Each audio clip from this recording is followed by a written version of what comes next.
तो मेरा नाम है मोहित और आपका स्वागत है हमारे YouTube चैनल हिस्ट्री चैंपियन में। तो जैसा कि आप जानते हो, आपका जो पेपर होने वाला है, जो मध्यकालीन भारत का इतिहास उससे संबंधित जितने महत्वपूर्ण प्रश्न है सारे के सारे आपको करवाने वाला हूं। आपका जो अगला महत्वपूर्ण प्रश्न है, दिल्ली सल्तनत के जो सुदृढ़ीकरण में बलबन के योगदान का आलोचनात्मक मूल्यांकन कीजिए। क्रिटिकली एलिवेट करना आपको contribution of Balban in the consolidation of Delhi सल्तनत। तो दिल्ली सल्तनत को कैसे आपके सामने एक इतनी ऊंचाई तक पहुंचाने का काम किया, किसके द्वारा? बलबन के द्वारा। तो इसके बारे में आपको विस्तार से बताना है। मोस्ट इंपोर्टेंट क्वेश्चन है। कैसा प्रश्न है? मोस्ट इंपोर्टेंट क्वेश्चन है, एग्जाम में बार बार देखने को मिलता है। विस्तार से पढ़ेंगे अपन इसके बारे में, लेकिन इससे पहले सभी बच्चों से रिक्वेस्ट करना चाहूंगा, प्लीज चैनल को सब्सक्राइब कर दो भाई। क्या कर दो? प्लीज चैनल को सब्सक्राइब कर दो। आप सभी बच्चों से रिक्वेस्ट है, अपने को 30,000 सब्सक्राइबर, कितने? 30,000 सब्सक्राइबर के अपन बहुत ज्यादा करीब पहुंच गए हैं और अपने को 30,000 सब्सक्राइबर का जो टारगेट है, कौन सा? 30,000 सब्सक्राइबर का जो टारगेट है उसको पूरा अचीव करना है। साथ के साथ कोने में जो व्यू प्रोडक्ट वाला ऑप्शन है, कौन सा ऑप्शन है? व्यू प्रोडक्ट वाला ऑप्शन है। इस पे क्लिक करके अगर फ्लिपकार्ट और मित्रा से कोई प्रोडक्ट खरीदोगे, सबसे ज्यादा डिस्काउंट आपको देखने को मिलेगा। क्या देखने को मिलेगा? सबसे ज्यादा डिस्काउंट आपको देखने को मिलेगा। और डिस्क्रिप्शन में मैंने टेलीग्राम का लिंक दे रखा है। किसका? टेलीग्राम का लिंक दे रखा है। जैसे डिस्क्रिप्शन में दिए गए टेलीग्राम के लिंक पर क्लिक करोगे, आपको पीडीएफ फ्री में मिल जाएगी। क्या मिल जाएगी? आपको पीडीएफ फ्री में मिल जाएगी। आपको क्या करना है, अगर आपको पीडीएफ फ्री में प्राप्त करनी है तो डिस्क्रिप्शन में दिए गए टेलीग्राम के लिंक पर क्लिक करना है। जैसे क्लिक करोगे, ऊपर की तरफ हिस्ट्री चैंपियन लिखा होगा। यहाँ पर क्लिक करने के बाद में नीचे की तरफ आपको फाइल वाला सेक्शन मिलेगा। जैसे फाइल वाले सेक्शन पे क्लिक करोगे, कोने में सर्च वाला ऑप्शन मिलेगा और इस सर्च वाले ऑप्शन पे जाकर आपको हिस्ट्री सर्च करना है। जैसे हिस्ट्री सर्च करोगे, हिस्ट्री थर्ड सेमेस्टर आरयू के नाम से पीडीएफ देखने को मिलेगी। इस पे क्लिक कर देना आपको और इसको आपको बकायदा पढ़ लेना है। समझ में आ गया आपको अच्छे से? ये भी पढ़ सकते हो और ये वाली एकदम, इसमें सब कुछ इंग्लिश मीडियम वालों के लिए डिटेल्स है, तो दोनों को अच्छे से पढ़ लेना। चलिए शुरू करते हैं भाई। अपन जो दिल्ली सल्तनत के सुदृढ़ीकरण में बलबन का क्या योगदान रहा उसके बारे में अपन विस्तार से पढ़ेंगे। यह कथन बलबन, जिसे बावन ग्यासउद्दीन बलबन भी कहा जाता है। तो बलबन को क्या कहा जाता है भाई? बावन या ग्यासउद्दीन बलबन के नाम से भी जाना जाता है, जो दिल्ली सल्तनत के सबसे शक्तिशाली शासकों में से एक था। तो आपको पता है दिल्ली सल्तनत की आपके सामने शुरुआत है उसको गुलाम वंश के द्वारा की गई थी, है ना। ये आपके सामने क्या थे भाई? गुलाम वंश इनको ऐसे बोला जाता है क्योंकि ये दास थे, उसके बाद में ये राजा बन गए यहाँ के, है ना। तो इसमें सबसे पहले कुतुबुद्दीन ऐबक आया, फिर इल्तुतमिश आया, फिर रजिया सुल्तान बनी और फिर बलबन देखने को मिला। तो बलबन एक काफी शक्तिशाली और काफी आपके सामने समझदार और एक योद्धा राजा था। इसका शासनकाल लगभग आपके सामने 1226 से कब तक? 1266 से लेकर 1287 तक देखने को मिलता है। समझ में आ गया? इसका शासन कब कब कब था? 1267 से लेकर 1287 तक का देखने को मिलता है। और ये एक प्रमुख व्यक्तित्व था। कैसा था भाई? आपके सामने एक प्रमुख पर्सनैलिटी में से था। समझ में आ गया? एक प्रमुख आपके सामने व्यक्तित्व में से था। उसके शासन काल को अक्सर रक्त व लोहे की नीति से जोड़ा जाता है। इसको किससे जोड़ा जाता है? रक्त और लोहे की नीति से उसको जोड़ा जाता है। समझ में आ गया? क्यों रक्त और लोहे की नीति जाना जाता है? कि जिस राजाओं ने इसका विद्रोह किया उसको तो इसने क्या कर दिया, आपके सामने उसको मार दिया, तो रक्त बहा दिया इसने। लोहा क्या था? जो राजा इसको लगता था कि भाई ये राजा अपने खिलाफ आपके सामने क्या कर सकता है, अपने से ज्यादा ताकतवर अपना विद्रोह कर सकता है, उसको इसने क्या किया? अपनी कूटनीतिक रूप से अपना साम्राज्य को ऐसा बनाया कि इस पर कोई भी अटैक नहीं कर सकता था और खुद को मजबूत बना लिया। तो इसीलिए उसको लोहा व रक्त की नीति के नाम से जाना जाता है। जो शासन के प्रति सख्त सत्तावादी और सैन्यवादी दृष्टिकोण का प्रतीक है। मतलब इसका शासन कैसा था भाई? इसने क्या क्या अपने आप को मजबूत करने के लिए जो ये प्रयास कर सकता था ना, उसने सारे प्रयास के अपना शासन काल को इसने सख्त बनाया। कैसा बनाया? सख्त बनाया। सत्तावादी, जो सत्ता की जरूरत होती है वो, और आपके सामने सैन्यवादी इसने बनाया। लोहे और रक्त और लोहे की नीति का अर्थ क्या होता है? रक्त और लोहे की नीति का अर्थ है वाक्यांश, सैन्य शक्ति, विपक्ष के निर्गम दमन और सख्त प्रशासनिक नियंत्रण पर आधारित नीति होती थी। रक्त व लोहे की नीति क्या है? रक्त व लोहे की नीति यही कहती है कि हमें सैन्य रूप से कैसे मजबूत होना है। कैसे? सैन्य रूप से हमें कैसे मजबूत होना है। विपक्ष, क्योंकि सेना होती है ना, जिस राज्य के पास मजबूत सेना होती है सभी लोग भाई उसी का सम्मान करते हैं। विपक्ष का निर्गम दमन, मतलब जो इसके विपक्ष में राजा हुआ करते थे उसका क्या कर दिया इसने? दमन कर दिया। अपने विपक्ष को पनपने ही नहीं दिया। क्यों? अगर कोई विद्रोह करेगा, अगर उसको दमन नहीं किया जाएगा तो वो आज नहीं तो कल वो राजा आपको परेशान करेगा। और सख्त प्रशासनिक नियंत्रण, अपने जो लोग हुआ करते थे जो इसके यहाँ पर काम करते थे, उस पर भी पूरा कंट्रोल रखता था ताकि कोई विद्रोह नहीं हो सके। इसके आधारित नीतियों का दर्शाता और यही इसकी नीतियों के बारे में बताता है। बलबन का मानना था एक शक्तिशाली राजतंत्र में का भय रईसों को नियंत्रण करने और साम्राज्य की व्यवस्था बनाने के लिए आवश्यक है। इसका तो साफ साफ यही कहना था, अगर अपना साम्राज्य बचाना है तो आपके टक्कर के जो लोग हैं, अमीर लोग हो गए, क्यों अमीरों के पास पैसा होता है, जिनके पास पैसा होता है उसके पास शक्ति होती है, तो उनको कंट्रोल करो, या अपने विपक्ष में कोई राजा है उसको भी नियंत्रण करके रखो। अगर नहीं रखोगे तो आज नहीं तो कल वो तुम्हारा विद्रोह करेगा। बलबन की नीति के मुख्य पहलू क्या है? पहला मुख्य पहलू है मजबूत केंद्रीय प्राधिकरण, मतलब अपनी मजबूत आपके सामने सत्ता रखता था। बलबन ने जिल्लत दिव्य राजस्व की अवधारणा को बढ़ावा देकर राजतंत्र की शक्ति को और प्रतिष्ठित किया। क्या क्या बलबन ने क्या क्या दिव्य राजस्व बनाया। दिव्य राजस्व क्या होता है? आपके सामने जो राजतंत्र है उसको और मजबूत बनाने का काम किया। राजा की श्रेष्ठता पर जोर देने के लिए दरबारी अनुष्ठान व सजदा व सिंहासन को चुनना, पायस जैसी इन्होंने, देखो इसने है ना दो आपके सामने नीतियां बनाई, सजदा और पाइबोस बोला जाता है जिसको। इसमें सजदा क्या होती है? जब भी बलबन आता था ना तो इसके सामने सभी लोगों को सजदा करना पड़ेगा, मतलब झुकना पड़ेगा। कितना भी बड़ा व्यक्ति हो उसको इसके सामने झुकना पड़ेगा। और अगर अपन किसी भी व्यक्ति के सामने झुक जाते हैं तो मनोवैज्ञानिक रूप से अपन वैसे कमजोर हो जाते हैं। तो पहला नियम इसका यह था ताकि ये जनता को अपने आप से थोड़ा नीचे रख सके और कंट्रोल रख सके।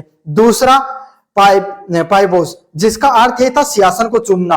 अगर तुम आपके सामने इसकी कोई जो मंत्री परिषद या और लोग होते थे, भाई उसको सिंहासन है उसको तुम्हें किस करना पड़ता था, इसका अर्थ यही होता था कि भाई आपके सामने तुम इस राजा को प्रिय हो। तो ये सजदा जो पाइबोस जैसी इसने दो नीतियां लागू करी। कुलीनों का दमन, आपके सामने जो पता भाई जो इल्तुतमिश है उसने क्या बनाई थी? चालीसा बनाई थी। चालीसा क्या थी? आपके सामने जो चिहालगानी है ना, चालीसा जिसको बोलते हैं भाई, या चिहालगानी आप बोल सकते हो, जिसमें 40 क्या हुआ करते थे? जो कुलीन अमीर लोग या गुलाम लोग जो आपके सामने हुआ करते थे, उसका इन्होंने क्या एक इल्तुतमिश ने अपने आप को मजबूत करने के लिए 40 लोगों का एक ग्रुप बनाया था, गुट बनाया था, है ना। वही क्या करते थे? आपके सामने कोई नया राजा होता था उसको बनाने का काम करते थे, गुट था वो एक प्रकार से। अब इसको पता था अगर मैंने इस गुट को नहीं मारा, इन लोगों को खत्म नहीं किया इस चालीसा को, तो ये कभी ना कभी मेरे को निपटा देंगे।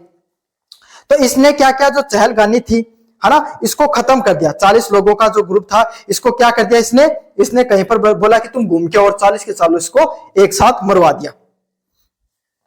इनकी अवज्ञा करने के मामूली कृत्यों पर भी कुलीनों को दंडित किया और उनकी पूरी निष्ठा, जिससे पूरी निष्ठा सुनिश्चित हुई। और अगर इससे चालीसा के अलावा भी कोई अगर अमीर व्यक्तित्व था या जिसके पास सत्ता थी, जो राजा को आगे सामने जाकर चुनौती दे सकता था, उसके लिए इसने क्या किया? अगर छोटी सी भी कोई कुलीन वर्ग गलती कर देता था तो उसको सजा देता था, जिससे क्या उसके इसके प्रति पूर्ण रूप से निष्ठा बनी रही। समझ में आ गया आपको अच्छे से? कठोर कानून और व्यवस्था, एक सख्त न्याय प्रणाली लागू की गई जहां तक उच्च अधिकारियों को भी कानून की अवहेलना करने पर राजा को नहीं बख्शा जाता था। क्या होता था? इसने एक सख्त न्याय प्रणाली लागू करी। इसने बहुत ही मजबूत और सख्त न्याय प्रणाली लागू की जहां पर अगर उच्च अधिकारी हुआ करते थे, कौन? जो उच्च अधिकारी हुआ करते थे, अगर वो भी कानून को क्या करते थे? आपके सामने कानून की अवहेलना करते थे। समझ में आ गया? कानून पर अगर आपके सामने कानून को नहीं मानते थे तो उनको भी क्या कर दिया जाता था? उनको भी सजा दी जाती थी। समझ में आ गया? तो इसने भाई प्रशासन पे भी पूरा कंट्रोल रखा। विद्रोह और अपराध रोकने के लिए इसने कोड़े मारने और फांसी जैसी कठोर सजाओं का प्रयोग किया। इसने क्या किया? ये अपना विद्रोह और अपराध को रोकने के लिए इसने क्या किया भाई? अगर कोई व्यक्ति ज्यादा इसको लगता था कि विद्रोही प्रवृत्ति का, उसको फांसी दिलवा दी, कोड़े मरवाए, जिससे क्या है जो राजा है, जो इसके खिलाफ जो लोग है वो विद्रोह करने की सोचते तक नहीं थे। सैन्य शक्ति और सीमा नीति, सेना को पुनः गठन किया और रणनीतिक स्थानों पर सैनिकों को नियंत्रित किया। इसने क्या किया? इसकी जो सेना थी इसको पुनः गठित किया, मतलब फिर से जीवित करने का काम किया, फिर से इसको वास्तविक शक्तियां प्रदान की। और जो रणनीतिक, जो मजबूती वाले स्थान हुआ करते थे, जो सबसे जरूरी स्थान हुआ करते थे, वहां पर सैनिकों की तैनाती कर दी। समझ में आ गया? किले का पुनर्निर्माण करके सक्षम सेनापतियों को तैनाती करके विशेष रूप से मंगोल आक्रमणकारियों को क्या किया?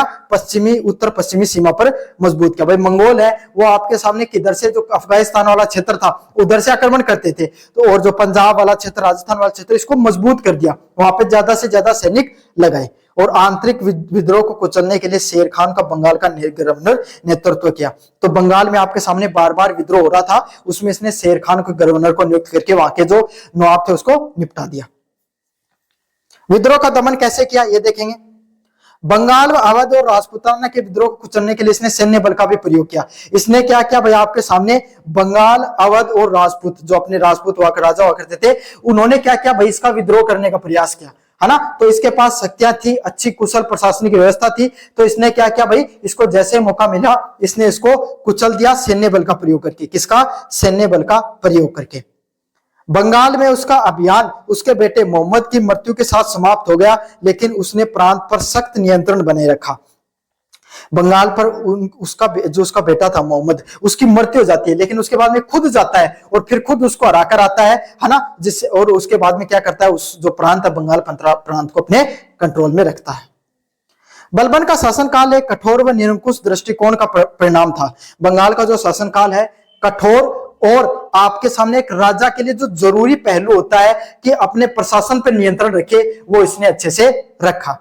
जो इसकी रक्त व लोहे की नीति को परिलक्षित करता है, क्या करता है, जो इसकी लोहे और जो रक्त की नीति है उसको मजबूती से प्रदान करता है। उनका मानना था समय के खंडित और अस्थिर राजनीतिक माहौल में स्थिर बनाए रखने के लिए एक मजबूत भय पैदा करने वाली राजशाही आवश्यकता है। इसका यही मानना था, समय के खंडित और अस्थिर, मतलब उस समय क्या था, बलबन के आने से पहले और रजनिया सुल्तान की मृत्यु के बाद में काफी ऐसा समय हुआ जिसमें दिल्ली सल्तनत पे बहुत से राजा बैठे, है, एक के बाद एक बदलता रहा, लेकिन अंत में बलबन ही सफल हो पाया। क्यों? क्योंकि इसको पता था अगर मैं छोटी सी चूक करूंगा, मेरी जगह लेने के लिए बहुत से लोग बैठे हैं, तो मुझे क्या करना पड़ेगा, अपने आप को प्रशासनिक रूप से मजबूत बनाना पड़ेगा। और इसने यही किया, इसने एक अधिक केंद्रीकृत और अनुशासित दिल्ली सल्तनत की नींव रखी। इसने क्या किया, एक केंद्रीकृत और आपके सामने एक अनुशासित दिल्ली सल्तनत है उसका निर्माण करने का काम किया। समझ में आ गया?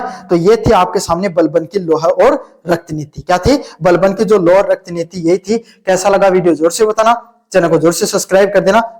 तो मेरा नाम है मोहित और आपका स्वागत है हमारे YouTube चैनल हिस्ट्री चैंपियन में। तो जैसा कि आप जानते हो, आपका जो पेपर होने वाला है इतिहास का, तो उससे संबंधित जितने भी महत्वपूर्ण प्रश्न है उसकी मैं पूरी सीरीज करा रहा हूँ। उसका अगला प्रश्न है अकबर की धार्मिक नीति और प्रशासनिक सुधारों से संबंधित वर्णन कीजिए। काफ़ी ज़्यादा महत्वपूर्ण प्रश्न आपके सामने।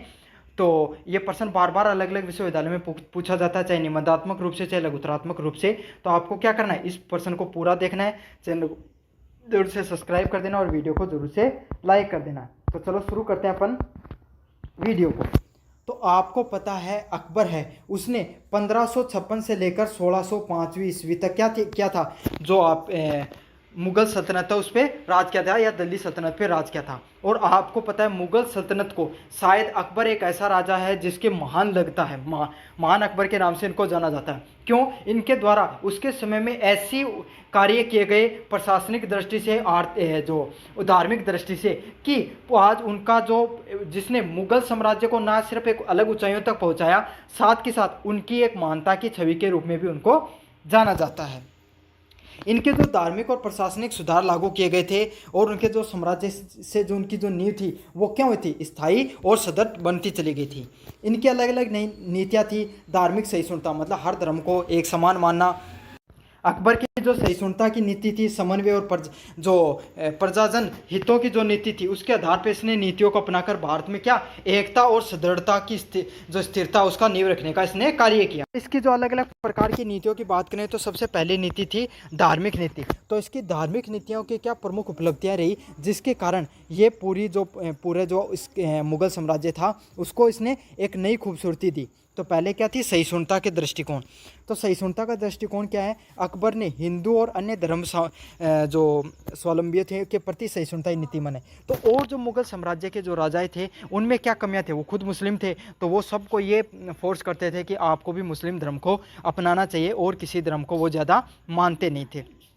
और दूसरे धर्म की क्या करते थे, उनके जो मंदिरों को उखाड़ दिया, उनके जो पुस्तकालय थे, उनके जो शिक्षा केंद्र थे, उनको भी इन्होंने नष्ट करने का प्रयास किया। अकबर ने क्या किया, वो मुस्लिम धर्म को तो इसने आगे बढ़ाया, साथ के साथ हिंदू धर्म हो गया, सिख धर्म हो गया, उनके साथ भी इन्होंने क्या सहिष्णुता की नीति अपनाई। उनके साथ भी इसने क्या एक अच्छे व्यवहार अपने बनाकर रखे। इसके जो प्रमुख प्रयासों में से अगर आपको बताऊं मैं 1562 की दास प्रथा को इसने ख़त्म किया। मतलब जो दास प्रथा हुआ करती थी, जो लोगों को दास बनाकर रख लिया जाता था, उस प्रथा को इसने ख़त्म किया। 1563 में इसने जो जजिया करते जो तीर्थकर था उसको समाप्त किया। तीर्थकर क्या था? जो लोग तीर्थ करने जाते थे, अलग अलग प्रकार के जो जैसे कोई हिंदू धर्म, मुस्लिम धर्म का, कोई भी धर्म का तीर्थकारी होता था, उस पर कर लगता था। तो उस कर को क्या उसने समाप्त किया। ये हर धर्म पे लगता था। और जो 1564 में इसने जजिया कर को समाप्त किया। जजिया कर क्या हुआ करता था? मुस्लिमों के अलावा अगर और कोई व्यक्ति कोई भी तीर्थ स्थल पे जा रहा है घूमने के लिए, तो उस पर यह विशेष प्रकार का कर लगाया जाता था। उसको जजिया कर के नाम से जाना जाता था। तो इसकी जो अकबर है उनकी प्रमुख उपलब्धियों में से एक उपलब्धि यही रही कि इसने 1564 के अंदर जजिया कर उसको पूर्ण रूप से समाप्त कर दिया था। इसकी प्रमुख उपलब्धियों में से एक ये भी थी। अगले वाला तो क्या था? हिंदू मुस्लिम के एक था। तो अकबर ने राजपूतों से क्या क्या वैवाहिक संबंध स्थापित किए। तो हिंदू मुस्लिमों की एकता के लिए इसने प्रमुख कार्य किए, जिसमें क्या क्या इसने जो राजपूत थे, आपको पता है राजपूत सबसे ज़्यादा मुख्य कट्टर प्रतिद्वंदी रहे थे किनके? मुगलों के या दिल्ली सल्तनत के जो भी मुस्लिम आक्रांता रहे उनके। तो इसने क्या किया? इसने इस चीज़ को समझा और उसने कहा कि इन जो राजपूत हैं राजस्थान के, इनसे जीतना बहुत ज़्यादा मुश्किल है, इनका भौगोलिक स्थिति भी ऐसी है, तो हम लगातार इनके साथ लड़ाई करने के बजाय इनके साथ मित्रता के हाथ बढ़ें। तो इसने आपको पता है नागौर में दरबार लगाया और वहाँ पर जितने जो प्रमुख राजा हुआ करते थे उनसे क्या क्या उनके साथ संबंध स्थापित किए। उसमें से लगभग राजाओं ने अकबर की अधीनता स्वीकार कर ली, छोड़कर जो मेवाड़ राज्य था उसके अलावा। और जो आपके कुछ लोगों ने क्या किया था? कुछ राजाओं ने राजपूतों के साथ इसने वैवाहिक संबंध भी स्थापित कर लिए थे। तो तानबेर है गर्भित की जब बाण बेटी की बात आ जाए तो कोई लड़ाई कौन करे? तो वैवाहिक संबंध होगा। तो आपको पता है जो राज्य और सदृढ़ हो गया। अब युद्ध तो करेंगे नहीं भाई, जहाँ पर शादी हो जाती वहाँ पर लड़ाई नहीं हो सकती। तो इससे क्या हुआ? जो उसका फ़ायदा राजपूतों को भी मिला और उसका फ़ायदा अपने मुगलों को भी मिला। तो दोनों को इस चीज़ से फ़ायदा हुआ। राजपूतों को प्रशासन और सेना में उस पद दिए। तो इसने मनसबदारी पद जो आपको पता मानसिंह को दे रखा था। तो इतने बड़े बड़े जो राजपूतों को बड़े बड़े पदों पर रखा। क्यों? क्योंकि इसको पता था अकबर को भाई राजपूतों की, इसको पता था कि राजपूतों में युद्ध कौशल एक बहुत शानदार है। तो इस कला का इसने बहुत ही अच्छे से उपयोग किया और इसने बढ़िया बढ़िया जो सेनापति जैसे जो बढ़िया पद हुआ करते थे मनसबदारी पदों पर इसने रखा। अगले वाला पॉइंट है इबादत खाना और धार्मिक वाद विवाद। तो इसने क्या किया? जो अकबर है ये धार्मिक रूप से सहिष्णु व्यक्ति था। ये चाहता था ना सिर्फ मुस्लिम जो लोग हैं उनकी जो धर्म की बातें हैं वही सही है। तो इसने क्या किया? एक इबादत खाना नामक जगह खोली फतेहपुर सीकरी में, जहाँ क्या था सारे धर्म के जो लोग थे वो एक जगह पर आकर बैठ सकते थे और अपने अपने धर्म के बारे में वाद विवाद कर सकते थे कि उनके धर्म में क्या अच्छाइयाँ हैं, उनके धर्म में क्या कमियाँ हैं। जैसे इधर हिंदू धर्म के लोग बैठे हैं, इधर मुस्लिम धर्म के, इधर ईसाई धर्म के, ईसाई पारसी धर्म के, सभी धर्म के लोग बैठे हैं। अब क्या क्या इधर जो एक जो हिंदू धर्म का व्यक्ति है उसने अपने धर्म की विशेषताओं के बारे में बताना शुरू किया। तो इधर ये तीन लोगों ने इसने विशेषता बताई, इसने उसमें कुछ कमियों को बता दिया। समझा? कुछ जो चीज़ें सही हैं वो इनको भी पता चल गई। अब मुस्लिम धर्म वाले ने कुछ चीज़ें बताई तो उसमें इन तीनों लोगों ने कमियां बताई, क्योंकि इंसान को खुद की कमियां दिखाई तो नहीं देती हैं, दूसरों की दिखाई देती हैं। तो बाकी के लोगों ने उनमें कमियां बतानी शुरू की, कुछ अच्छाइयाँ थे उनको अपनाना शुरू किया। तो ये एक बहुत ही अच्छी जगह इसने निर्माण किया जहाँ पर धार्मिक चर्चाएं हुआ करती थी अलग अलग चीज़ों पर। उसको क्या किया? इसने इबादत खाना के रूप में चीज़ों को खोला। अगले वाला दीन इलाही। 1582 में अकबर ने एक दीन इलाही नामक जो एक धर्म है उसकी स्थापना की। उससे क्या हुआ? उस धर्म की स्थापना से एक नए धर्म की स्थापना हुई और इससे सभी धर्म की जो अच्छाइयों को मिलाकर एक समन्वित व्यवस्था। आपको पता है इसने इबादत खाना खोला था। तो इसको क्या हुआ? यहाँ से जाकर खुद वहाँ पर बैठता था, इसने वहाँ की चर्चाएं सुनी तो इसको लगभग हर धर्म की कुछ अच्छाइयाँ कुछ बुराइयों के बारे में पता चला। तो इसने एक ऐसे धर्म दीन इलाही की शुरुआत की 1582 में, जिससे क्या हुआ? जिससे हर धर्म के लोगों को ये पता, जो हर धर्म की अच्छाइयाँ थे उसको अपनाकर इसने एक धर्म का किया जिसमें हर धर्म को सहिष्णुता और बराबरी का हक मिल सके। लेकिन ये धर्म है इतना ज़्यादा लोकप्रिय हो नहीं सका, परंतु अकबर की धार्मिक उदारता के बारे में इस चीज़ का जरूर से पता चलता है कि इसने एक नई धर्म की शुरुआत की, उसमें सभी धर्मों की अच्छाइयों को इसने लिया था। तो ये थी धार्मिक अच्छाइयों के बारे में। अकबर के प्रशासनिक सुधारों के बारे में बात करें तो पहला पॉइंट है केंद्रीय प्रशासन। तो अकबर ने मुगल प्रशासन को 4 भागों में बांटा। तो इसने क्या किया, इसने जो मुगल प्रशासन है उसको 4 भागों में बांट दिया, जिसमें वजीर कौन हुआ करता था, राजस्व और वित्त, मतलब पैसे धन से संबंधित चीज वजीर संभाला करता हो। अगला कोर मीर बख्शी कौन हुआ करता था, जो सैन्य से संबंधित चीजों को संभालने का कार्य हुआ करता था। ये प्रमुख पदों की बात करें अपन। अगले वाला पॉइंट है दीवान कौन होता था, जो आर्थिक व्यवस्था को, पैसे से संबंधित व्यवस्थाओं को संभालने का कार्य करता था। अगला सदार और सुदूर कौन हुआ करता था, जो धार्मिक व दान संबंधित मामलों में कार्य किया संभालता था। तो अलग अलग प्रकार के इसने जो व्यवस्था है उसको संभाला। वजीर वित्त को संभालता था, मीर बख्श वो सैन्य को, दीवान वो आर्थिक व्यवस्था को, सदार और सुदूर है उसने धार्मिक व दान संबंधी मामलों को संभाला था। अगले वाला पॉइंट है, अब बात करें मनसबदारी व्यवस्था की। तो अकबर के लिए सबसे महत्वपूर्ण जो प्रशासनिक देन अगर कोई बोली जाती है तो वो मनसबदारी व्यवस्था बोली जाती है। इसने क्या किया था, प्रत्येक अधिकारी को उसके पद और स्थिति के अनुसार, वेतन के अनुसार जात व सवार की श्रेणी दी थी। तो जात व सवार श्रेणियों में इसने बांटा था, मतलब जितने सैनिक कोई भी व्यक्ति के नीचे हुआ करते थे उस हिसाब से उसकी क्या पदवी को इसने बनाया था। इसकी सेना और प्रशासन दोनों के कुशल संचालन संभव हुआ। तो इससे क्या हुआ, इसने जो सेना और प्रशासनिक व्यवस्था है उसको इससे सुदृढ़ रूप से इसका निर्माण हुआ मनसबदारी पद्धति से। अगले वाला पॉइंट है राजस्व व्यवस्था में टोडरमल पद्धति। तो आपको पता है राजा टोडरमल हुआ करता था वो इसका वित्त अधिकारियों में से हुआ करता था। इसके द्वारा 10 साल एक पद्धति लागू की गई, जिसमें क्या हुआ करता था, प्रत्येक 10 वर्ष से औसत उपज और कीमत के आधार पर भू राजस्व तय किया जाता था। पहले भू राजस्व मतलब कोई भी भूमि हुआ करती थी, वहाँ पे अनाज उगता था, उस अनाज उगने वाली जो जमीन थी उस पर क्या था, एक समान कर लगता। जैसे अलाउद्दीन खिलजी ने खराज में 50% ले लिया तो सारी जमीन पे। अब कोई यहाँ की जमीन है जट्ठे भाई लाख रुपए की कमाई हो रही है, और कट्ठे यहाँ की जमीन है जट्ठे कमाई 10,000 की हो रही है। अब एक बात बताओ, लाख रुपए की जट्ठे कमाई हो रही है, उठे तो आदमी 50,000 देते, समझ आई। अब आया की जमीन देखो जट्ठे कमाई 10,000 की हो रही है, वो 5,000 दे जाओ के बच्चे को, यही बात है ना। तो इसके लिए जो टोडरमल है उसने एक 10 साला पद्धति अपनाई, जिसमें क्या करता था, 10 साल में कोई भी जमीन है उस पर कितनी ज़्यादा उपज हो रही है उस हिसाब से उस पर क्या किया गया, भूमि है वो भूमि कर लगाया गया था। इससे क्या है, किसानों को निश्चितता और न्यायपूर्ण कर निर्धारण हुआ। तो इससे क्या हो, मतलब एक व्यवस्थित रूप से कर प्रणाली लागू हुई, और लोगों का जो किसान थी उन्हें भी इस चीज़ को फायदा हो और राज्य ने भी फायदा हो। क्यों, जनता खुश तो भया व्यवस्था तो आप ही सही चलती रहेगी। तो इससे एक जो 10 साल पद्धति है भी प्रमुख पद्धतियों में से एक रही। अगले वाले पॉइंट की बात करें, प्रांतीय प्रशासन। तो जो साम्राज्य में सूबों में विभाजित किया गया, तो साम्राज्य का जितना भी जो जगह थी उनको क्या सूबों में अलग अलग क्षेत्रों में विभाजित कर दिया गया, और उन विभाजित क्षेत्रों को क्या बोला जाता था, सूबे बोला जाता था। मान ले कि राजस्थान का 5 सूबा बना दिया और कठे का 5 अलग अलग क्षेत्र बना दिया, उन सूबा का नाम से जाना करता हूँ। और हर जगह का सूबेदार, वहाँ के हिसाब से इसने क्या अलग अलग पदवियों का निर्माण किया। जैसे जो सूबे का जो एक प्रमुख होता था मुखिया, उसको सूबेदार पदवी दे दी। दीवान पद्धति, काजी और फौजदार जैसी नियुक्तियां इसने दी। तो अलग अलग जो क्षेत्र हुआ करता था उस हिसाब से इसने क्या की थी, उस हिसाब से इसने नियुक्तियां की, और वहीं पर सूबेदार, दीवान, काजी और फौजदार जैसी नियुक्तियों का इसने निर्माण किया। इसके केंद्र और प्रांतों के बीच से संतुलन बना। तो इससे क्या हो, जो प्रांत जो छोटा छोटा क्षेत्र हुआ करता था, उठे कोई ज्यादा आदमी नाड़ भी को निकाला के आया को नहीं कि भाई मैं चौधर बनूंगा, भैया को भी को नहीं। क्यों, राजा डायरेक्ट नियंत्रण कर रहे हैं, समझे। कोई क्षेत्र में ज्यादा विद्रोह देखने मिल रहा तो लकड़ी ठायर बुला लियो, आजा भाई सूबेदार तन बनाए नौरक सूबेदार, तू क्या की सूबेदारी करे, जो जनता ही आपस में लड़ाई कर रही है, प्रशासनिक व्यवस्था सही नहीं चल रही। तो यही है, इससे क्या हो, डायरेक्ट नियंत्रण होगा हर क्षेत्र पर, और राजा को भी पूर्ण रूप से नियंत्रित रहे। तो निष्कर्ष की बात करें, अकबर की धार्मिक नीतियों और प्रशासनिक सुधार ने उसे महान शासक के रूप में माना।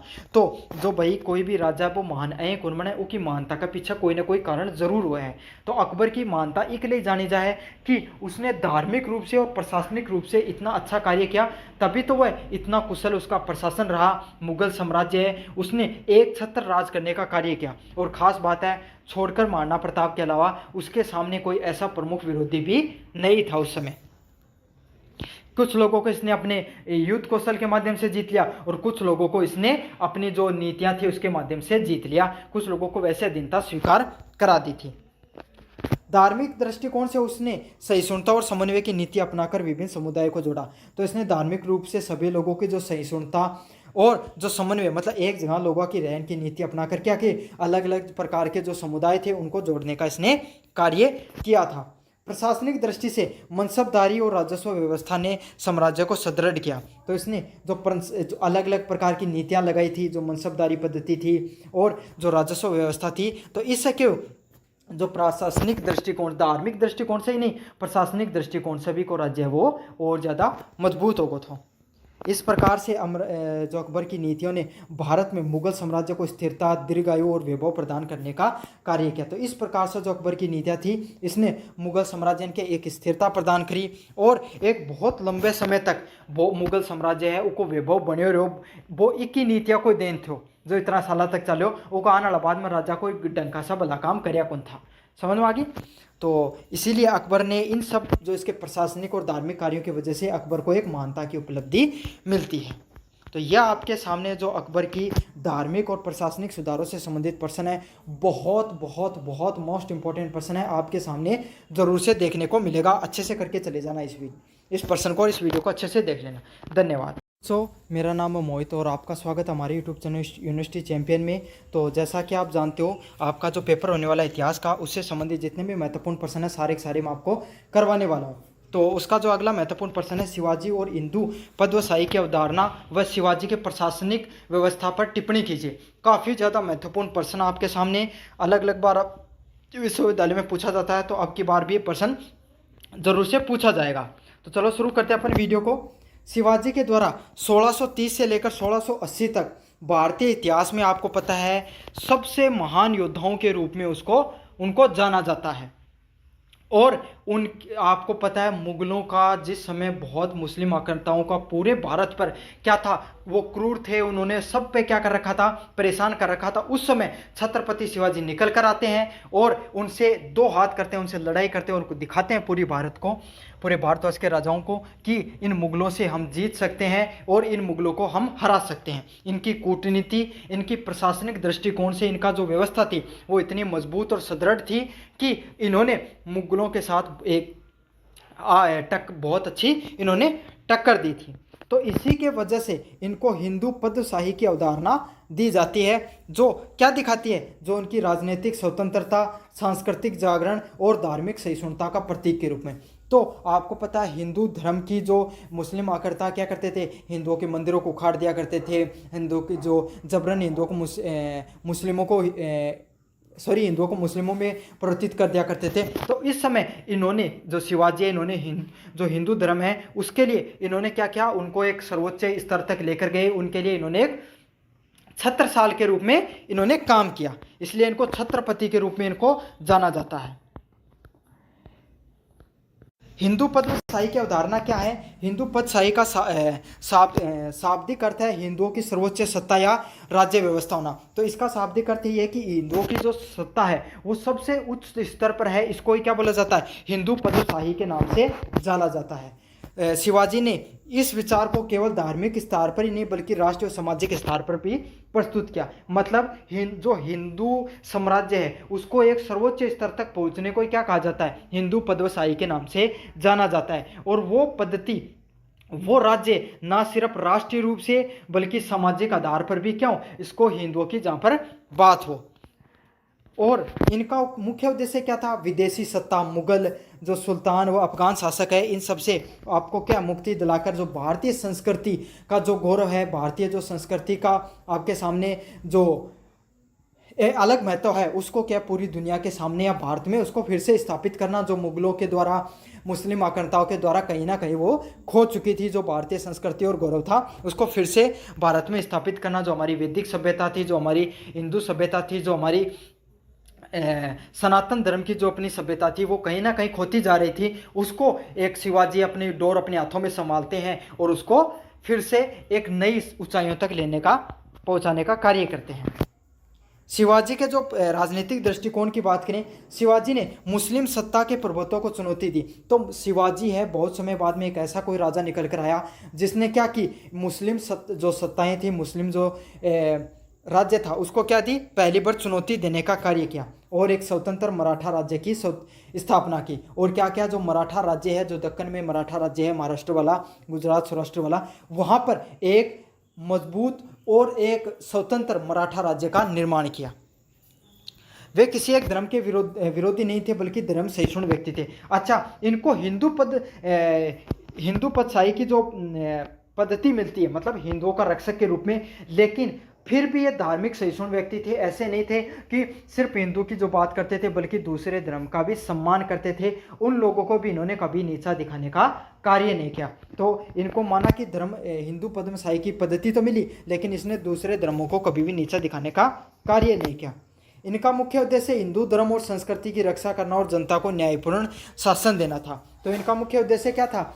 हिंदू धर्म की संस्कृति की रक्षा करना, जो हमारी गौरवशाली जो संस्कृति है उसकी हमें रक्षा करनी है, साथ के साथ जनता को न्यायपूर्ण करना। क्यों? मुस्लिम आक्रांताओं ने हर जनता है, हर शासन प्रणाली है, हर राजा को इन्होंने परेशान कर रखा था। ना सिर्फ वहाँ पर जाते थे जो राजा को हराते थे, बल्कि वहाँ पर लूटपाट करते थे, जनसंहार करते थे, वहाँ की महिलाओं के साथ गलत करते थे। तो इस प्रकार की जो अव्यवस्थाएं फैला रखी थी मुस्लिम आक्रांताओं ने, उसको इन्होंने ख़त्म करने का कार्य किया। और मुस्लिम आक्रांताओं को पहली बार मुख्य चुनौती अगर किसी व्यक्ति के द्वारा पेश की गई तो वो कौन थे? शिवाजी थे। तो ये तो थे इनकी जो हिंदू पद्मशाही से संबंधित मतलब जो अवधारणा। अब बात करेंगे, इसी पॉइंट में आपको प्रशासनिक व्यवस्था भी जोड़नी होती है। वो बहुत ज़्यादा व्यवस्थित, क्योंकि कोई भी राजा सिर्फ अपनी एक अवधारणा के कारण, कोई एक विचारधारा के कारण पॉपुलर नहीं होता। उसमें प्रशासनिक तरीके से भी उसको अच्छा होना होता है। क्यों? जनता प्रशासनिक अगर कार्य अच्छा हो गए तो ये तो जनता बढ़िया काम करी। भाई कोई राज्य है जठे एकदम शांति है, प्रशासनिक तरीकों बढ़िया काम करे, तो वही राज्य ज़्यादा खुशहाल रखो ना। प्रजा खुश तो राजा अपना आप ही खुश रखो, राज्य अपना आप ही बढ़िया चल रखो।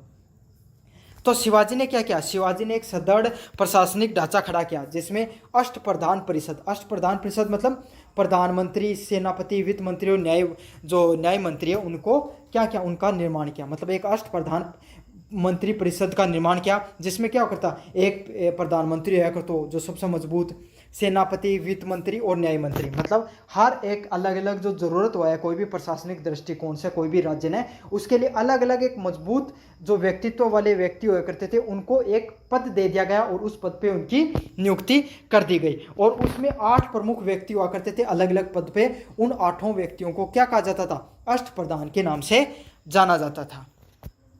किसानों पर कर भार कम रखा गया। जो किसान थे उन पर क्या, भाई कोई भी राज्य को चलाने के लिए कर तो जरूरी होता है।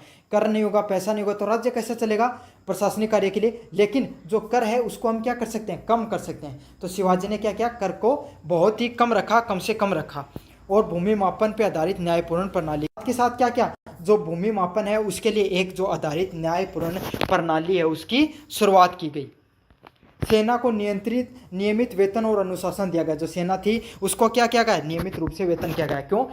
सेना अगर वेतन मिलेगा तो सेना खुश रहेगी। भैया तो हाथ को नहीं कोई राजा थोड़ा सा मोटिवेट कर दे तो पेट भर जाए ना, भाई पिसा हुई काम चल रहा है, इंसान की ज़रूरतें होती है उनको भी पूर्ति होनी चाहिए। तो सैनिक होते थे, सेना होते थे, उनको क्या नियमित रूप से वेतन दिया जाता था। इससे क्या सेना मोटिवेट रहती थी और अनुशासित भी रहती थी।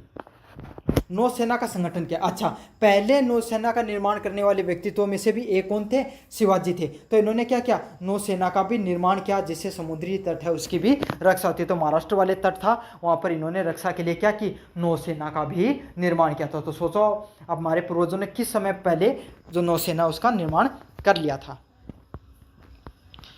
अगले वाला पॉइंट है सांस्कृतिक और धार्मिक दृष्टिकोण। तो शिवाजी ने मंदिरों की रक्षा की और हिंदू धर्म स्थलों को सम्मान दिया। तो शिवाजी ने क्या किया? जो हिंदुओं के जो मंदिर थे उनकी रक्षा की, क्योंकि अंग्रेजी जो ये अपने मुस्लिम आक्रांताओं को पहला काम यही हुआ करता था, हमारी सभ्यता को नष्ट करने के लिए इन्होंने क्या किया? हमारी शिक्षा प्रणाली को नष्ट किया और हमारी जो धार्मिक रूप से जो पहचान थी मंदिर वगैरह उनको भी नष्ट करने का कार्य किया।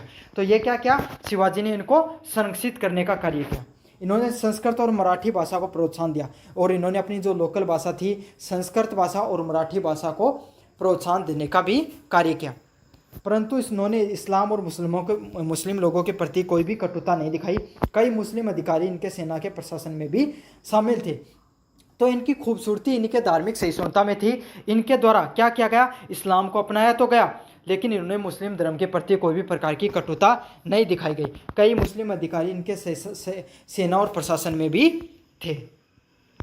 अगले वाले पॉइंट की बात करें, राष्ट्रीय जागरण की बात करें, तो हिंदू शिवाजी की हिंदू पद्मशाही की जो अवधारणा ने भारतीय जनता में आत्मसम्मान और स्वतंत्रता की भावना जगाई।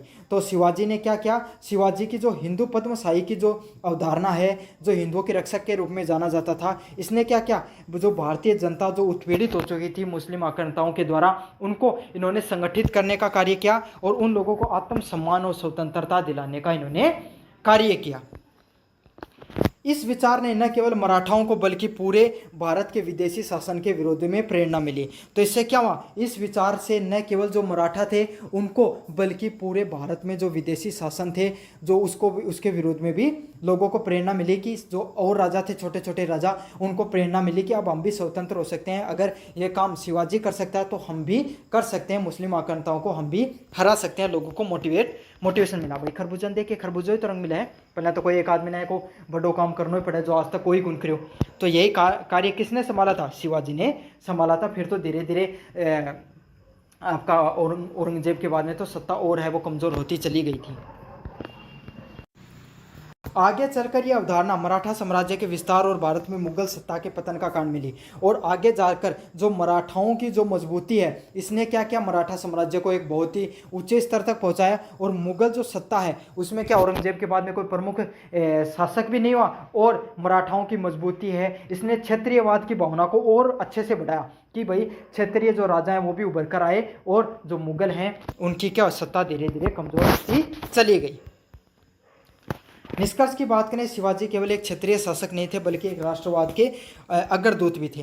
तो शिवाजी को क्या थे, शिवाजी एक क्षेत्र विशेष महाराष्ट्र के सिर्फ क्या नहीं थे शासक के रूप में उन्हें नहीं जाना जाता है, बल्कि पूरे राष्ट्र के राष्ट्रवाद जो हमारे जो एक राष्ट्रवाद की भावना उसके सबसे प्रमुख सेनानियों के रूप में इनको जाना जाता है। इनकी हिंदू पद्मशाही की अवधारणा ने विदेशी सत्ता के विरोध में स्वतंत्रता का बिगुल फूंका। और इनके द्वारा जो हिंदू पद्मशाही की जो अवधारणा थी उसके विरुद्ध में जो विदेशी सत्ता है या जो मुस्लिम आक्रांताएं हैं या फिर जो आपके सामने जो मुगल हैं, इन्होंने बाहर से आकर भारत पे क्या क्या राज किया और भारतीय जो संस्कृति थी उसको नष्ट करने का कार्य किया।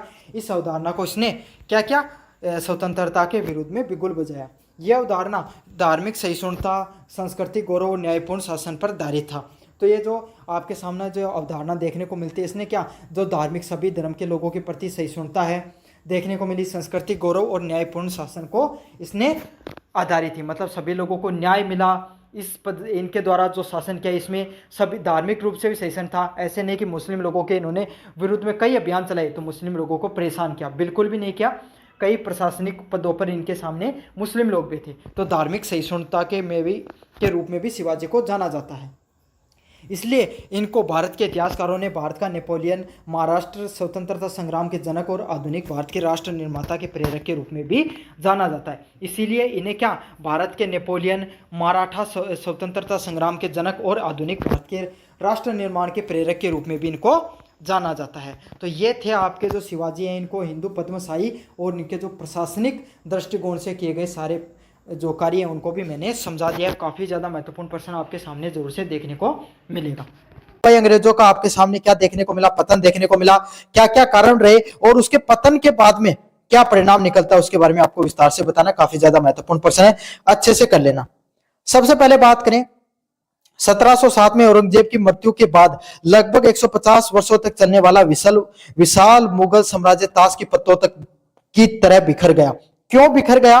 क्योंकि औरंगजेब है भाई, एक तो जब औरंगजेब ने जब राज किया ना तब वो भारत लगभग संपूर्ण भारत पे राज करने वाला मुगल साम्राज्य बन गया। अकबर के बाद में उसका ये मान लो अकबर से भी बड़ा साम्राज्य था औरंगजेब के पास, क्योंकि अकबर ने बड़ा साम्राज्य देकर गया था, एक छत्रराज किया था, और औरंगजेब ने उसके बाद में और भी अन्य अलग अलग प्रकार के जो विजय अभियान चालू करके क्या किया, भारत पर, विशाल भारत पे राज करने का काम किया इसने।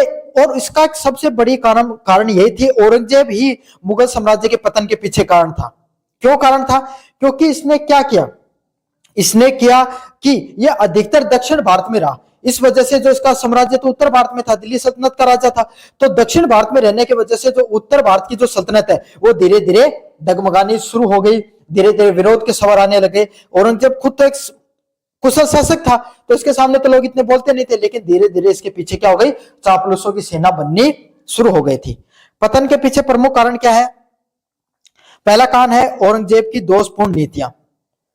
औरंगजेब की कट्टर धार्मिक नीतियों ने राजपूतों, सिखों और मराठों को शत्रु बना दिया। क्या क्या? औरंगजेब है ना, औरंगजेब एक प्रकार का कट्टर ही मुस्लिम व्यक्ति था। क्या था? कट्टर मुस्लिम व्यक्तित्व था, जिसने क्या क्या अन्य धर्म के व्यक्तित्व को अपनाया नहीं।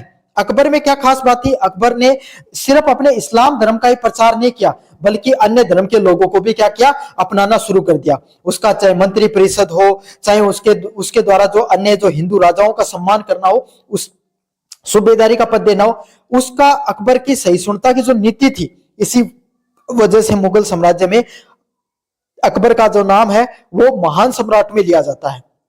लेकिन औरंगजेब इसके विपरीत था। वो क्या था? एकदम कट्टर मुस्लिम था, है ना। वो सिर्फ आपके सामने क्या करता था, इस्लाम धर्म को मानता था, इसके अलावा अन्य धर्मों की वो बिल्कुल भी कदर नहीं करता था। इसी नीति की वजह से राजपूत, सिख और मराठे धीरे धीरे उसके क्या हो गए, दुश्मन बनना शुरू हो गए। मतलब भाई राजपूत है ना, जो आपके सामने जो राजपूत कभी इनके जो मुगल साम्राज्य में अकबर के समय क्या हुआ करते थे, उनके यह समझ लो एकदम करीबी हुआ करते थे। किसके? मुगलों के। वही इनके धीरे धीरे दुश्मन बनने शुरू हो गए।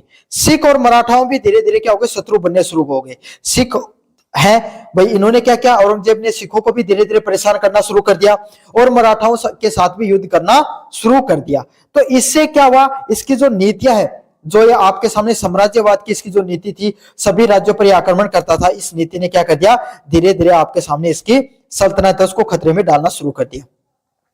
उसकी लंबी दक्कन की लड़ाइयों ने साम्राज्य के खजाने को खाली कर दिया और इसने क्या किया, एक आपके सामने जो दक्कन है, दक्कन का भाग है, जो दक्षिण दक्कन मतलब दक्कन का जो पठार है, तो उसका दक्षिणी हिस्सा है, साउथ इंडिया में इसने क्या किया, अपना दक्षिणी भारत को जीतने के चक्कर में इससे जो नॉर्थ इंडिया है, उत्तर भारत है, वो भी धीरे धीरे जाना शुरू हो गया। इसने बड़ी बड़ी लड़ाइयां लड़ी, जिससे धीरे धीरे क्या हो गया, खजाना है वो खाली होना शुरू हो गया। क्यों? उतना इसको पैसा मिलता नहीं था। अब एक बात बताओ, उत्तर भारत से दक्षिण भारत की तरफ सेना जाती थी, उसको खाने के लिए चीजें चाहिए सेना को, है ना। आपको इतने लंबे सैनिक चलते हैं तो उनको भाई हर चीज की जरूरत होती है, वेतन हो गया उनका।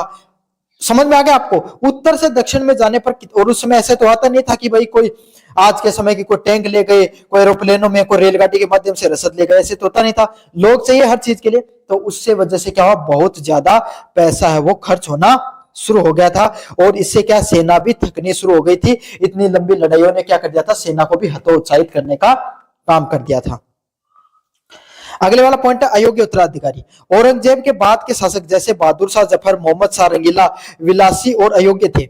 औरंगजेब के बाद जितने भी शासक आए, जैसे और बहादुर शाह आए, बहादुर शाह जफर, मोहम्मद शाह रंगीला। अब इसका मोहम्मद शाह रंगीला का नाम इसीलिए रंगीला था क्यों, काम रंगीले करता था एकदम। क्या करता था भाई, कोई नहीं, आपके सामने मदिरा का सेवन करना और आपके सामने हर समय हराम के अंदर रहना, इसका शासन से कोई मतलब नहीं था। ये अपने भोग विलासतों में इसको जो मिली थी इसके दादा परदादाओं के द्वारा, जो मुगल सल्तनत, उसको इसने बढ़िया तो क्या क्या एंजॉय, और इसके अलावा इसको कोई भी मतलब नहीं था, इसलिए इसका नाम रंगीला रखा गया। नाम भी वैसा, काम भी वैसा।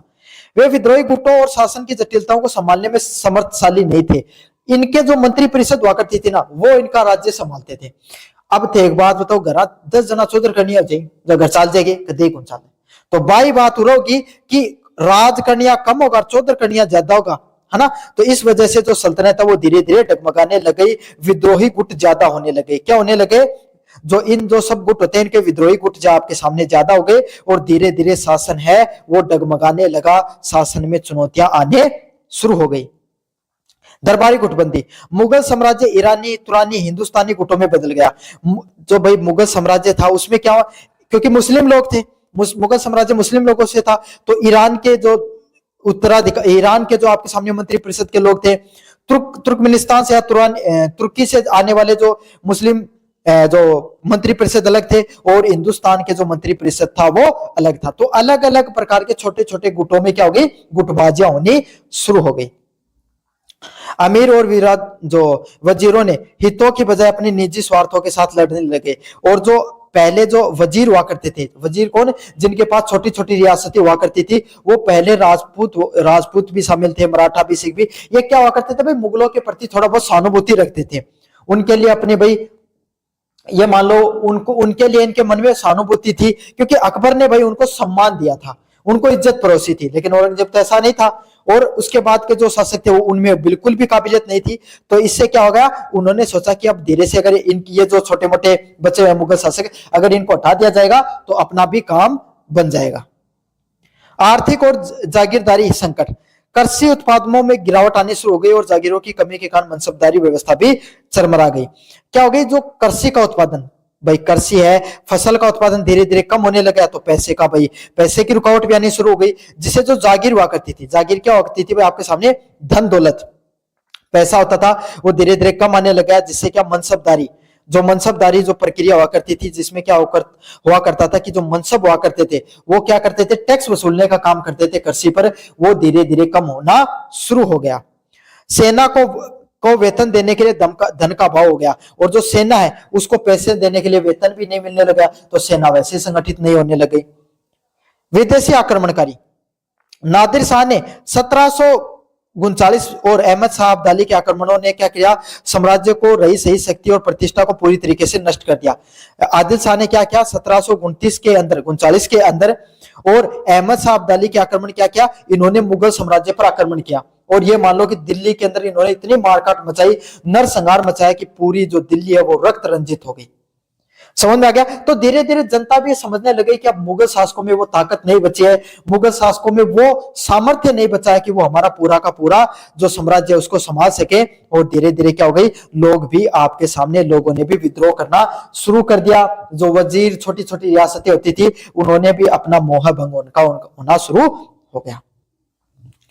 पतन और परिणाम, क्षेत्रीय शक्तियों को दे, जैसे जैसे मुगल सत्ता है वो कमजोर होनी शुरू हुई, क्षेत्रीय सत्ता क्या, जो छोटे मोटे आपके सामने जो क्षेत्रीय जो रियासतें होती थी उनकी शक्तियों में उदय होना शुरू हो गया। केंद्रीय सत्ता कमजोर होने से बंगाल, अवध और हैदराबाद जैसी जो स्वायत्त राज्यों का उदय हुआ। क्या हुआ, जो छोटी मोटी जो सत्ताएं होती थी है ना, मुगल साम्राज्य कमजोर हुए, तो पहले जो बंगाल, अवध और हैदराबाद जो बड़ी रियासतें थी है ना, जो बड़ी रियासतें बड़ी मनसबदारी के अंतर्गत आया करती थी, अब धीरे धीरे उनको पता चल गया कि अब मुगलों के पास वो शक्ति नहीं बची है। तो इन्होंने क्या किया भाई, अपने आप को क्या स्वतंत्र घोषित कर दिया कि अब हम मुगलों के अधीन काम नहीं करेंगे, हम स्वतंत्र है, अपने हिसाब से राज्य को चलाएंगे। तो धीरे धीरे आपके सामने जो बड़े बड़े साम्राज्य, बड़े बड़े रियासतें थी, बंगाल, अवध और हैदराबाद, धीरे धीरे क्या हुई, खुद से स्वतंत्र होना शुरू हो गई, और मराठा शक्ति है उसका तेजी से विस्तार हुआ। सबसे बड़े अगर मुगलों को किसी ने कमजोर करने का काम किया तो वो कौन थे, मराठा थे। उन्होंने धीरे धीरे उनको कमजोर करना शुरू कर दिया। राजनीतिक शून्यता, मुगलों के पतन ने भारत को एक राजनीतिक शून्य पैदा हो गया। मतलब जैसे ही मुगलों का पतन हुआ, जैसे मुगल कमजोर होने शुरू हुए, भारत में क्या हुआ, राजनीतिक रूप से अस्थिरता आनी शुरू हो गई। क्या आनी शुरू हो गई, राजनीतिक रूप से अस्थिरता आनी शुरू होगी, राजनीतिक शून्यता आनी शुरू हो गई, है ना। इसका अर्थ क्या है कि केंद्रीय शक्ति नहीं बची। जब घर में एक है बोले दादो या पिताजी नहीं रहे तो घर में क्यों, जैसे हमारे घर में दादो नहीं रहे तो चार भाई चारों आपके अलग अलग चलाऊंगा हो जाए ना। तो बाई रहा है कि आपका सामने क्यों हो, अब कोई मैन आदमी तो बच्चों को, तो मतलब मुख्य व्यक्ति तो रहा नहीं था, केंद्रीय शक्ति रही नहीं थी। तो इससे क्या हो गया भाई, आपके सामने इसका फायदा, उस समय अंग्रेज भी आ गए थे, पुर्तगाली भी आ चुके थे। उन्होंने क्या, यूरोपीय शक्तियों के पास, जिनके पास आधुनिक हथियार थे, आधुनिक शक्तियां थी, उसका उन्होंने उपयोग उठाकर क्या किया, भारत पे अपनी जमीने को मजबूत करना शुरू कर दिया। समझ में आ गई।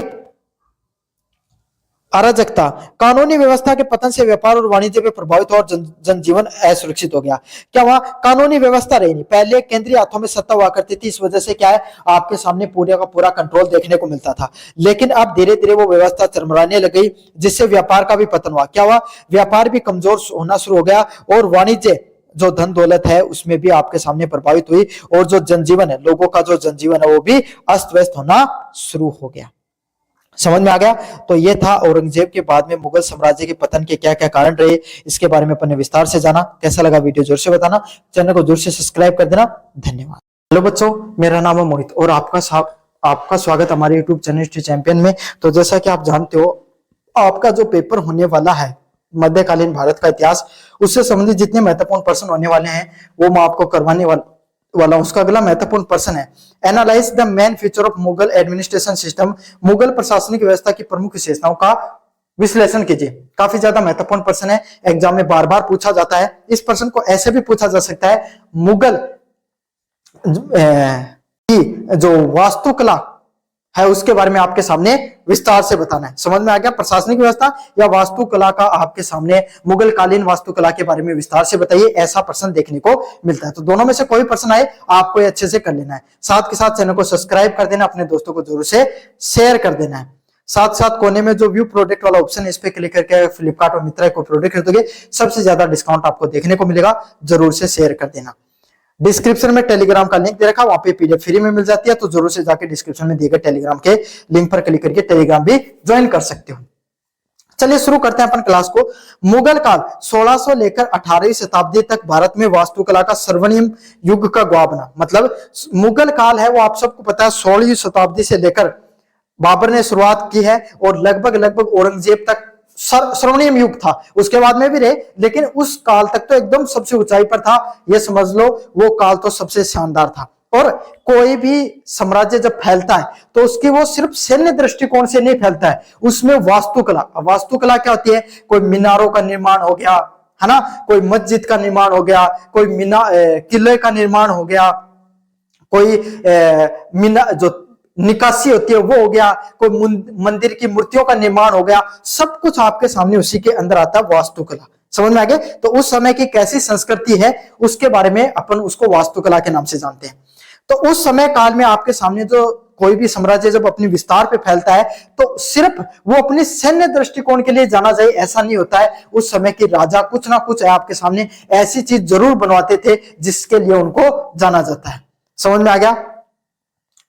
इसके अंदर जो मुगल काल थे इन्होंने क्या क्या फारसी, इस्लामी, तुर्की और भारतीय शैलियों के सम्मिश्रण करके एक विशिष्ट मुगल शैली का निर्माण किया, है ना। तो मुगल कालीन स्थापत्य कला से संबंधित प्रश्न आता है, उसी के बारे में पढ़ेंगे। तो इन्होंने क्या क्या भैया आपके सामने मुस्लिम समुदाय से संबंध रखते थे और खुद आपके सामने मुस्लिम समुदाय की जो फारसी, इस्लामी और तुर्की शैली है चीजों का कोई भी वास्तुकला के निर्माण में उसका प्रयोग किया, साथ के साथ भारतीय वास्तुकला का भी सम्मिश्रण देखने को मिला। तो अपनी खुद की कला और प्लस इन्होंने क्या किया? अपनी भारत की वास्तुकला का निर्माण करके किसका निर्माण किया?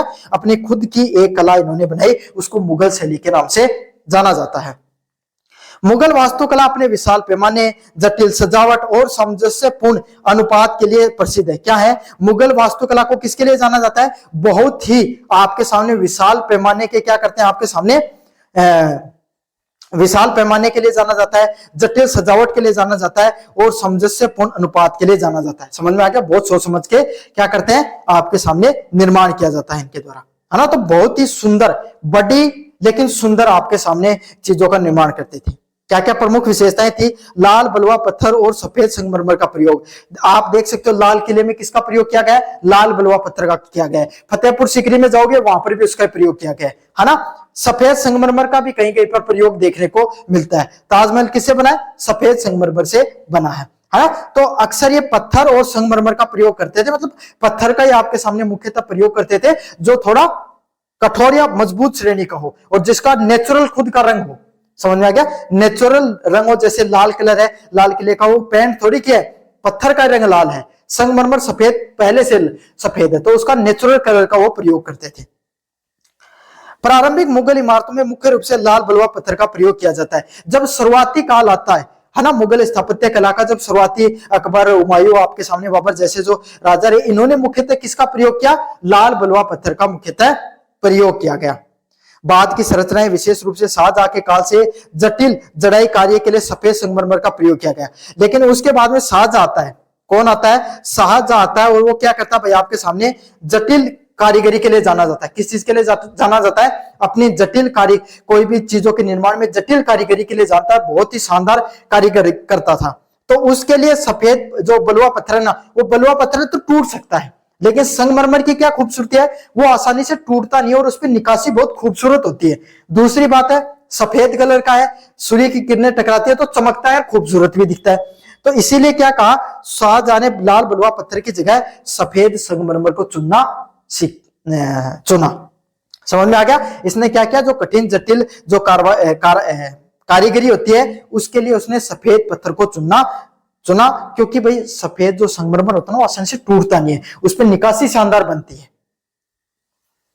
समरूपता और ज्यामिति, मुगल इमारतें पूर्ण समरूपता और ज्यामिति पर टिकी हुई है। भाई मैथमेटिकली जो आपके सामने इनका जो निर्माण किया गया ना, बहुत ही खूबसूरती से किया गया है। समझ में आ गया? आप अगर आप कोई भी चीज का निर्माण करते हो ना, तो उसमें भाई इंजीनियरिंग लगती है।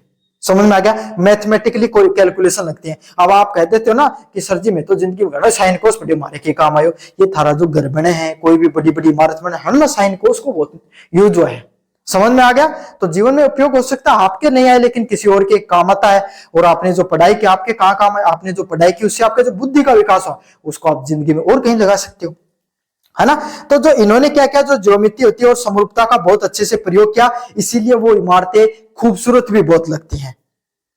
सर्वक का प्रतीक चतुर्भुज लेआउट का डिजाइन के लिए किए गए उद्यान। अगर आप चार भाग देखो तो उसको चतुर्भुज आपके सामने सेम स्क्वायर टाइप में बनाया गया। तो बहुत ही खूबसूरती के साथ चीजों का निर्माण करते थे, एकदम ज्योमेट्री और आपके सामने समरूपता देखने को मिलती थी। गुम्बद और मीनारे, प्रमुख बल्बनुमा गुम्बद और पतली मीनारे क्षितिज का परिभाषित करती थी। मतलब ऊंची ऊंची गुम्बदें, ऐसे गुम्बद देखने को मिलती है ना भाई, कोई भी आपके सामने ऐसी वाली गुम्बद देखने को मिलती है ना। और मीनार, पतली पतली जो मीनारें देखने को मिलती हैं, वो इसी चीज को बताती थी कि आपके सामने क्षितिज मतलब आसमान को परिभाषित करने का काम करती थी। आसमान को मतलब भाई ऊंचाई की बात करती थी, सीधी बात है। खूबसूरत दिखाने के लिए बनाते थे उनको। आंतरिक ध्वनिकी और भारी भव्यता को बढ़ाने के लिए दोहरी गुंबदों का प्रयोग करते थे। आंतरिक ध्वनिकी और भारी भव्यता मतलब खूबसूरत लगे चीजें, इसके लिए दोहरी गुंबद, गुंबद के ऊपर गुंबद, एक गुंबद बना दी, फिर उसके ऊपर दूसरी गुंबद का निर्माण किया ताकि और ऊंचाई दिखे और खूबसूरती भी और निखार कर आए। इसके लिए दो दोहरी गुंबदों का भी प्रयोग किया जाता था।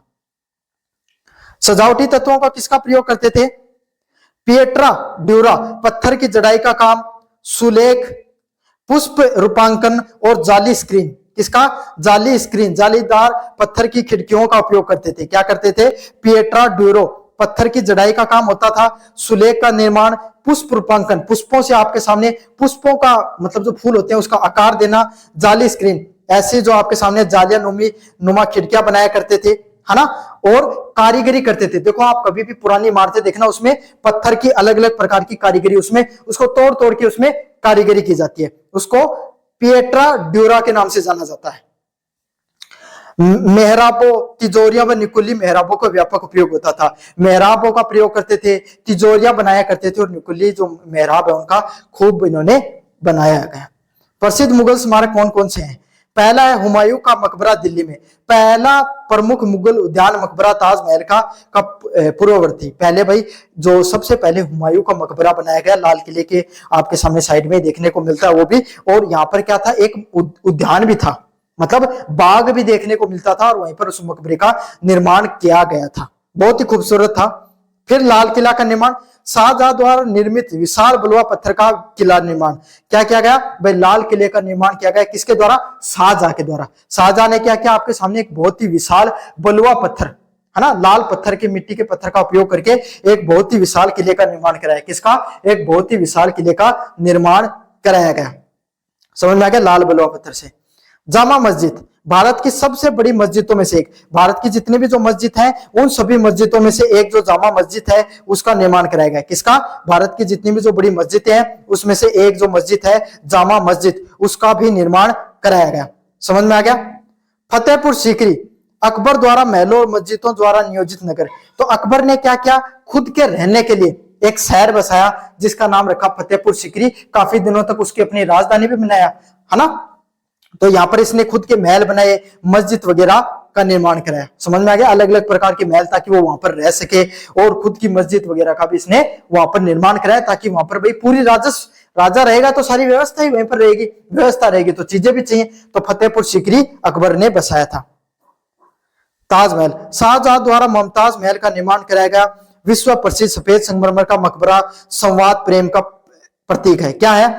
शाहजहां द्वारा मुमताज नगर, किसका? मुमताज नगर का बनाया गया। और विश्व प्रसिद्ध जो संगमरमर है, सफेद संगमरमर है, उसके मकबरा का भी निर्माण कराया गया। क्या किया गया?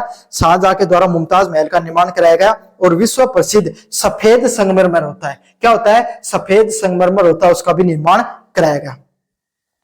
बुलंद दरवाजा फतेहपुर सीकरी, अकबर की जीत का जश्न मनाने के लिए भव्य प्रवेश किसका निर्माण कराया गया? बुलंद दरवाजा, जो फतेहपुर सीकरी में जो बुलंद दरवाजा है उसमें अकबर की कोई भी जीत होती थी और जीत हुई थी उसके उपलक्ष्य में इसका निर्माण कराया गया।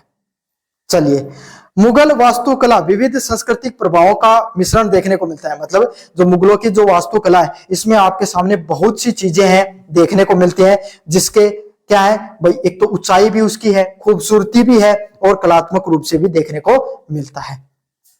और इससे भारतीय वास्तुकला है उसके ऊपर एक स्थायी विरासत जोड़ी जो साम्राज्य की गरिमा का प्रतीक बना हुआ है। क्या बना हुआ है? जो साम्राज्य की जो गरिमा है उसके पूरे के पूरे प्रतीक के रूप में अपन जानते हैं।